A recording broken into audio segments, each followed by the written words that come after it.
प्रिय विद्यार्थियों, आज हम पुनः कंपनी अंकेक्षक अध्याय के अंतर्गत एक अति महत्वपूर्ण निबंधात्मक प्रश्न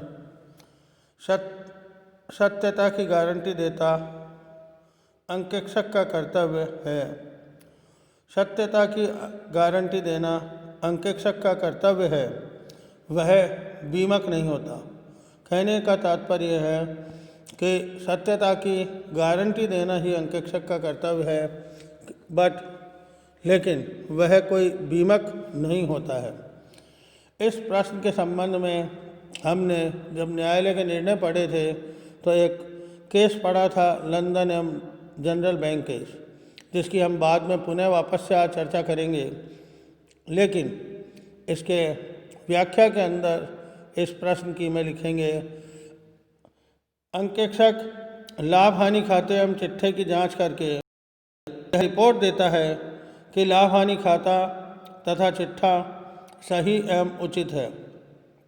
यदि अंकेक्षक इसकी सत्यता एवं औचित्य से संतुष्ट हो जाता है तो वह यह प्रमाणित कर देता है कि दोनों प्रलेख सही एवं उचित हैं। लेकिन प्रमाणित कर देने का मतलब यह नहीं है, कदापि यह नहीं है कि लाभ हानि खाता एवं चिट्ठा पूर्ण रूप से कपट एवं अनियमितता से रहित है। कहने का तात्पर्य, यदि अंकेक्षक द्वारा प्रमाण पत्र दे दिया गया है तब भी यह नहीं कहा जा सकता 100% कि किसी भी प्रकार का कपट या अनियमितता उस संस्था के लाभ हानि खाते एवं चिट्ठे में नहीं की गई है। और यदि इसमें अनियमितता एवं कपट छिपा रह गया है और हानि हुई है तो वह क्षतिपूर्ति करेगा। तो कहने का मतलब, यदि प्रमाण पत्र देने के पश्चात भी कोई कपट या अनियमितता पकड़ी जाती है या पाई जाती है तो इसके लिए उसे अंकेक्षक को दोषी नहीं ठहराया जा सकता है और उससे क्षतिपूर्ति प्राप्त नहीं की जा सकती है। अंकेक्षक लाभ हानि खाते एवं चिट्ठे के संबंध में अपनी राय प्रकट करता है। इतना आवश्यक है कि उसकी राय आधारहीन नहीं है, अर्थात जो राय अंकेक्षक के द्वारा दी गई है उसकी जो राय है वह आधारहीन नहीं है। अपनी राय प्रकट करने से पूर्व वह लेखा एवं लेखा पुस्तकों की उचित एवं सावधानी पूर्वक जांच करता है और सत्यता के बारे में संतुष्ट हो जाता है, तभी इन्हें प्रमाणित करता है। अंकेक्षक को लेखे एवं अंकेक्षण की कला का विशेष ज्ञान होता है, इसलिए वह सामान्य अनियमितताओं एवं कपट को ढूंढ निकालने में सफल हो जाता है। कहने का तात्पर्य है, अंकेक्षक जो है उसको लेखे एवं अंकेक्षण की कला का विशेष ज्ञान है, सिद्धहस्त होता है, इसीलिए वह सामान्य अनियमितता एवं कपट को तुरंत पकड़ लेता है, पता लगा लेता है। लेकिन उच्च अधिकारियों द्वारा योजनाबद्ध तरीके से किए गए गबन अंकेक्षक की नज़र में छिपे रह सकते हैं। यदि अधिकारियों द्वारा, संस्था के अधिकारियों द्वारा योजनाबद्ध तरीके से कोई गबन किए गए हैं और यदि वह अंकेक्षक पकड़ नहीं पाता है, पता नहीं लगा पाता है, तो इसके संबंध में अंकेक्षक को उत्तरदायी नहीं ठहराया जा सकता। अंकेक्षक केवल इस बात की गारंटी देता है कि पुस्तकों में ऐसी अनियमितता या कपट नहीं है जिन्हें उचित सावधानी एवं चतुराई का उपयोग करते हुए पकड़ा जा सके। यदि न्यायालय द्वारा प्रमाणित कर दिया जाता है कि अंकेक्षक ने उचित सावधानी एवं चतुराई का उपयोग नहीं किया है तो क्षतिपूर्ति के लिए उत्तरदायी है, अन्यथा नहीं। इस तरह अंकेक्षक कुछ सीमा तक बीमक का काम करता है। तो कहने का तात्पर्य है, जो अंकेक्षक द्वारा कार्य किया गया है, यदि न्यायालय सिद्ध कर देता है कि अंकेक्षक के द्वारा उचित सावधानी एवं चतुराई पूर्वक कार्य नहीं किया गया है, तो ऐसी स्थिति में अंकेक्षक को उत्तरदायी ठहराया जा सकता है। किंतु यदि अंकेक्षक उचित सावधानी एवं चतुराई पूर्वक अंकेक्षण कार्य करता है और फिर भी कपट को योजनाबद्ध तरीके से किए गए संस्था के अधिकारियों एवं कर्मचारियों द्वारा किए गए कपट को नहीं पकड़ पाता तो इसके लिए वह अंकेक्षक को उत्तरदायी नहीं ठहरा जा सकता। अतः अंकेक्षक को कुछ सीमा तक बीमक का काम करता है। इस संबंध में London and general bank case ने न्यायाधीशों द्वारा कहे गए निम्न कथन महत्वपूर्ण हैं। केस के बारे में जो हम पढ़ रहे हैं विस्तृत रूप से आगे पढ़ेंगे। कर्तव्य कहने का तात्पर्य है केस के अंतर्गत महत्वपूर्ण न्यायालय निर्णय में अंकेक्षक का यह कर्तव्य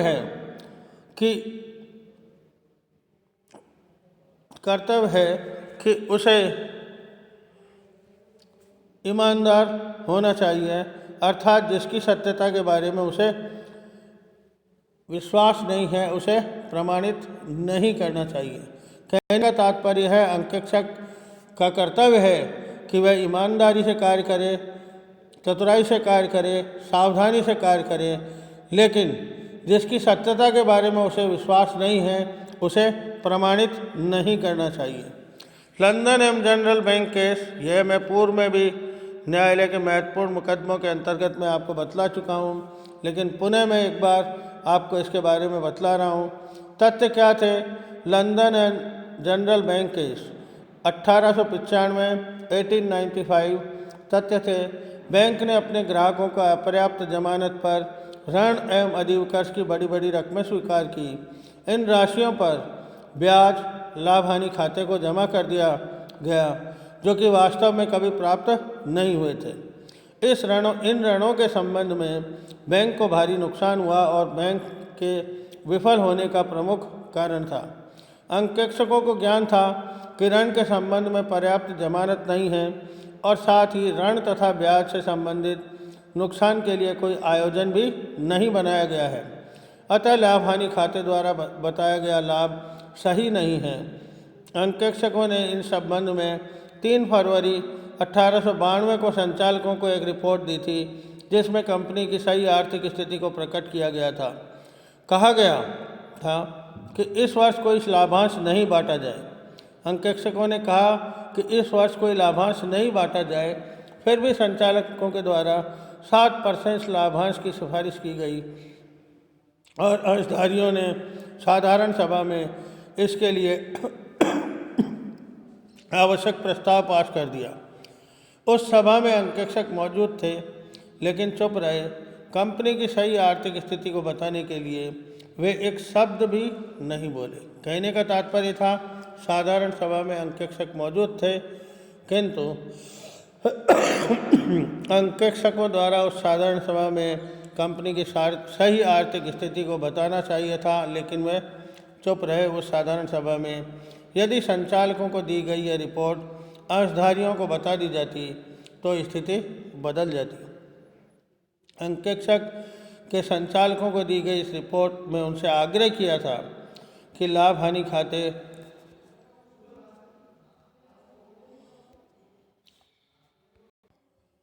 अंकेक्षकों के संचालकों को दी गई इस रिपोर्ट में उनसे आग्रह किया था कि लाभ हानि खाते एवं चिट्ठे में आवश्यक सुधार किया जाए, जिसे संचालकों ने अस्वीकार कर दिया।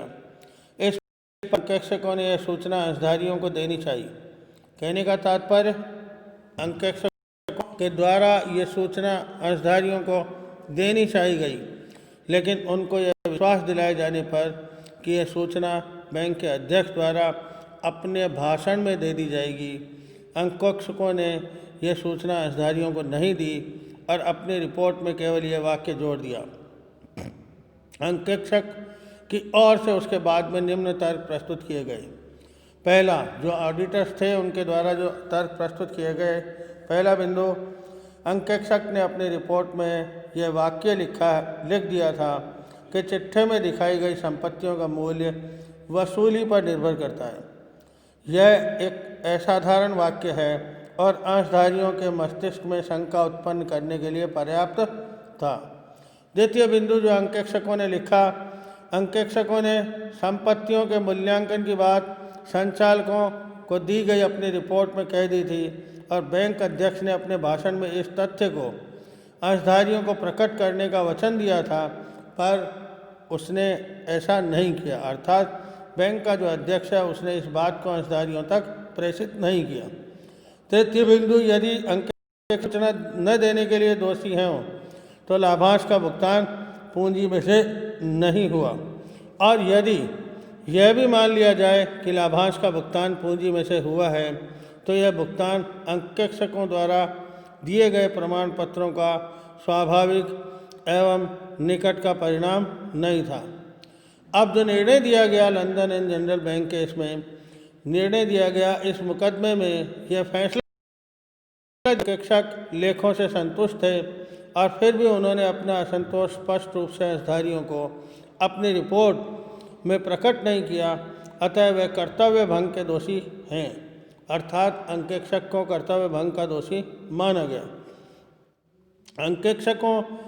अंकेक्षक ने अपने बचाव पक्ष में कहा, तर्क जो दिए के संबंध में निर्णय के कुछ महत्वपूर्ण अंश निम्न प्रकार हैं।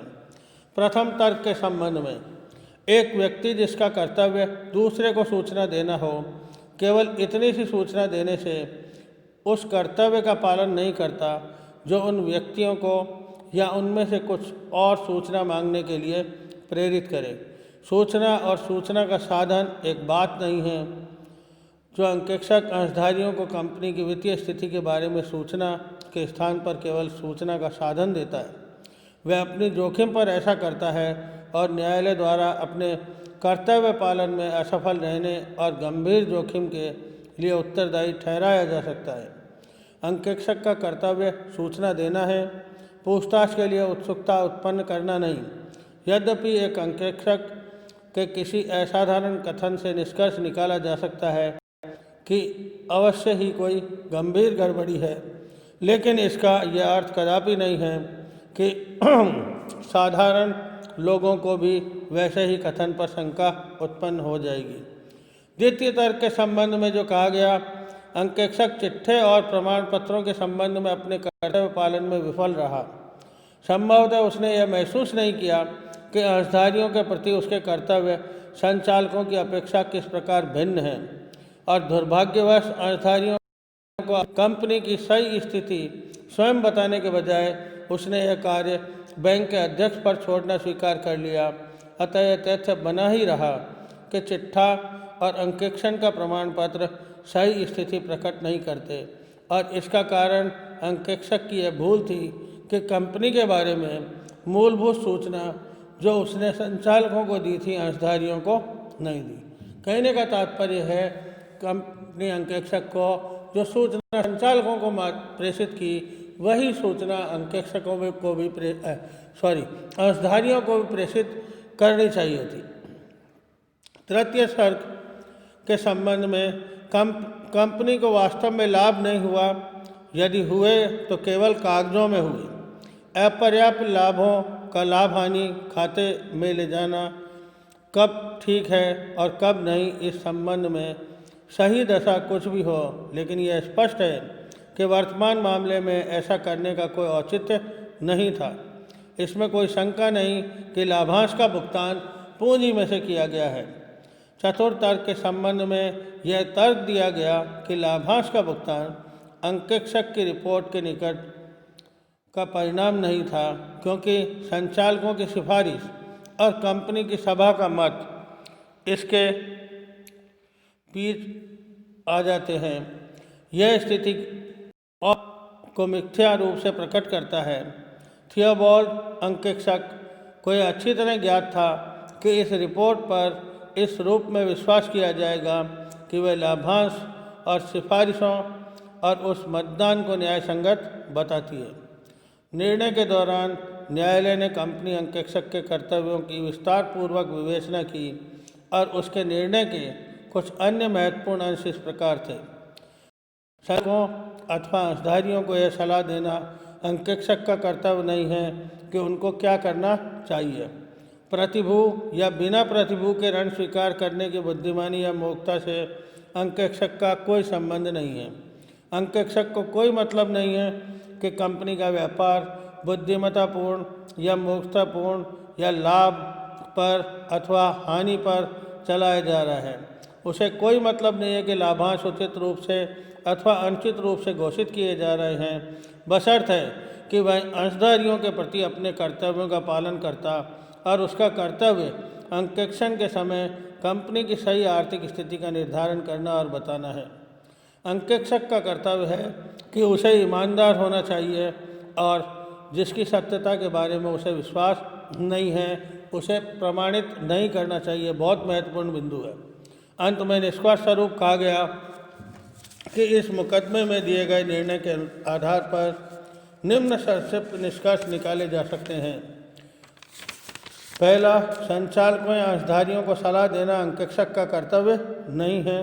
द्वितीय, अंकेक्षक का कर्तव्य कंपनी की सही आर्थिक स्थिति को पता लगाना है। अंकेक्षक कोई बीमक नहीं है और वह